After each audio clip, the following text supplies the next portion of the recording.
ఈరోజు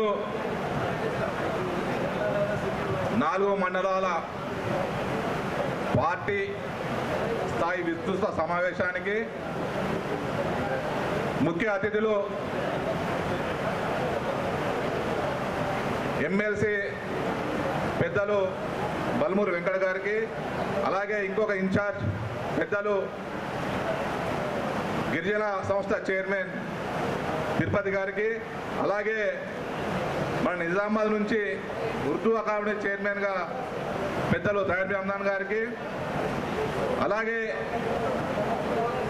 market committee chairman పెద్దలు గంగారెడ్డి గారికి, పిసిసి డెలిగేట్ శేఖర్ గౌడ్ గారికి, అలాగే మార్కెట్ కమిటీ మాజీ చైర్మన్ పెద్దలు నాగేష్ రెడ్డి గారికి, మరి డిసిఎంఏ చైర్మన్ తారాచంద్ గారికి, అలాగే వివిధ మండలాల 4 మండల అధ్యక్షులకు, బ్లాక్ కాంగ్రెస్ అధ్యక్షులకు, అలాగే పార్టీ మాజీ ఎంపీపీలకు, మరి సొసైటీ అధ్యక్షులకు, వేదికను అలంకరించిన పెద్దలందరికీ, మరి ఈ కార్యక్రమానికి విచ్చేసిన కాంగ్రెస్ పార్టీ కార్యకర్తలకు, గ్రామ అధ్యక్షులకు, మహిళా సోదరిమణులకు, పత్రికా విలేకరులందరికీ నా యొక్క నమస్కారం తెలియజేస్తూ, ముఖ్యంగా ఈ సమావేశం పార్టీ విస్తృత స్థాయి పార్టీ సంస్థాగత ఎన్నికల కొరకు, అలాగే రాబోయే స్థానిక సంస్థల ఎన్నికల గురించి మరి ఈ సమావేశం ఏర్పాటు చేయడం జరిగింది.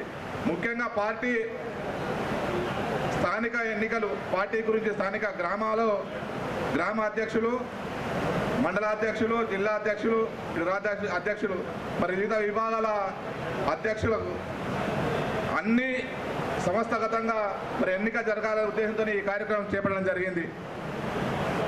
మరి ఒకటి జిల్లాది స్థానిక నియోజకవర్గానికి ఇప్పుడు గ్రామాలకు సంబంధించిన మండలాలకు జరుగుతుంది. మరి అన్ని వర్గాలకు, అన్ని మతాలకు, అన్ని కులాలకు సంబంధించి మరి ఎన్నిక జరగాలనే ఉద్దేశంతోనే పార్టీ మరి ప్రవేశపెట్టడం జరిగింది. మనం కూడా గ్రామాల్లో, మండల్లో అందరం కలిసి అందరికీ వచ్చే విధంగా మరి ఎన్నిక చేసి గ్రామాల నుంచి కానీ, మండలం నుంచి కానీ, జిల్లాల నుంచి మరి జరుగుతుంది. అవన్నీ మనం మండలాల్లో ఉండి మన స్థానికంగా ఎవరు కొద్దిగా బాగా పనిచేస్తారో పార్టీకి, వారిని మరి మనం అందరం కలిసి మరి సూచించి వారిని ఎన్నిక చేయడం జరుగుతుంది. అది ఒక పార్టీ. మనం చూస్తున్నాం ఇప్పుడు ఇక్కడ బల్మూరు వెంకట గారిని పెద్దల్ని మనం చూస్తున్నాం. రాష్ట్రం పిసిసి అధ్యక్షులు ఒకప్పుడు ఎన్ఎస్ఐ రాష్ట్ర అధ్యక్షులే, అలాగే పొన్నం ప్రభాకర్ ఒక పక్క ఒక ఎన్ఎస్ఐ అధ్యక్షుడే. మరి ఇప్పుడు బల్మూరు వెంకట గారు కూడా మరి ఎన్ఎస్ఐ నుంచి వచ్చి మరి ఈరోజు ఒక ఎమ్మెల్సీ స్థానం వచ్చింది. భవిష్యత్తులో ఆయనకు ఇంకా ఏదేదో అవకాశం కూడా రావడం జరుగుతుంది. అలాగే తిరుపతి గారు ఉన్నారు, ఆయన కాంగ్రెస్ పార్టీకి కష్టపడి మరి ఈరోజు స్టేజ్ జరిగింది. ఇక మన పెద్దలందరూ అయితే ఉన్నారు, మనకు తెలిసిన వారే.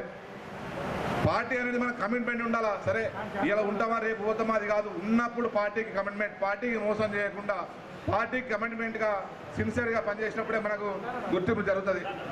మరి రాబోయే స్థానిక సంస్థల ఎన్నికల్లో మనం సర్పంచులు కావచ్చు, ఎంపీడీలు కావచ్చు, జడ్పీడీలు కావచ్చు, సొసైటీ అధ్యక్షులు కావచ్చు, స్థానికంగా మనం అక్కడ గ్రామంలో బలంగా ఉన్నప్పుడే మరి ఎన్నికలకు వెళ్తాం. ఎందుకంటే పార్టీ ఒక పక్క ఉన్నా మన స్థానికంగా కూడా చూస్తారు. మరి రేపు ఇప్పుడు పని చేస్తాడా చేయడా, మనం గెలిస్తే ఏమి ఇస్తాడనే స్థానికంగా చూస్తారు. మన స్థానికంగా మనం లేనప్పుడు అపోజిషన్ క్యాండిడేట్ చూస్తారు, ఆ లెక్కలు ఎట్లుండాలని. అప్పుడు మనం నిర్ణయించుకోవాలా, మనం సరిపోమా.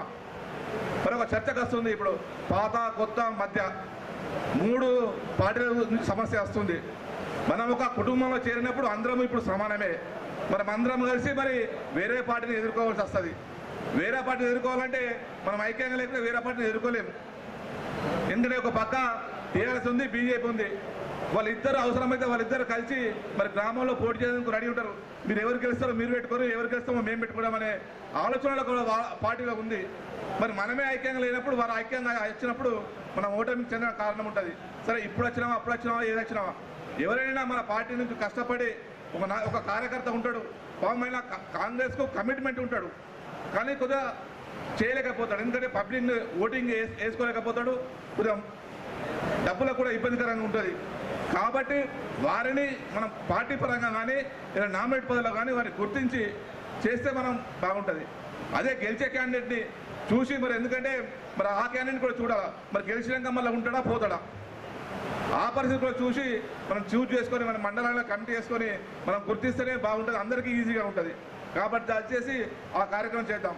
మరి ఇప్పుడు చూస్తున్నాం ఒక పక్క బీజేపీ వాళ్ళు కానీ టీఆర్ఎస్ వాళ్ళు కానీ, ముఖ్యంగా బీజేపీ వాళ్ళని చూస్తే ఎంత ఘోరం చేస్తున్నారంటే మన కొనుగోలు కేంద్రాలు ప్రారంభించినాం. కొనుగోలు వడ్లు 90% అయిపోయింది.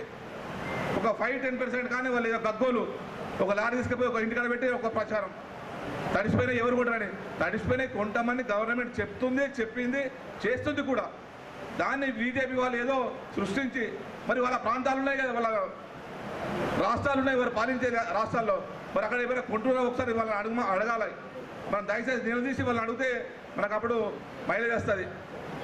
మనం గ్రామాల్లో పనిచేస్తున్నాం, మనం చెప్పుకోలేకపోతున్నాం. ఇంకా ఇప్పుడు ఇందిరమ్మ ఇండ్లు మన నియోజకవర్గంలో అత్యధికంగా ఇండ్లు మంజూరైనాయి. మన ఈ నియోజకవర్గంలో ఫాస్ట్గా జరుగుతున్నాయి. అందరినీ అభినందించాల కార్యకర్తలే. గ్రామాల్లో ఉండి ఇప్పుడు అందరికీ ముగ్గులు ఓపిస్తున్నారు, ఇండ్లకి శాంక్షన్ చేపిస్తారు.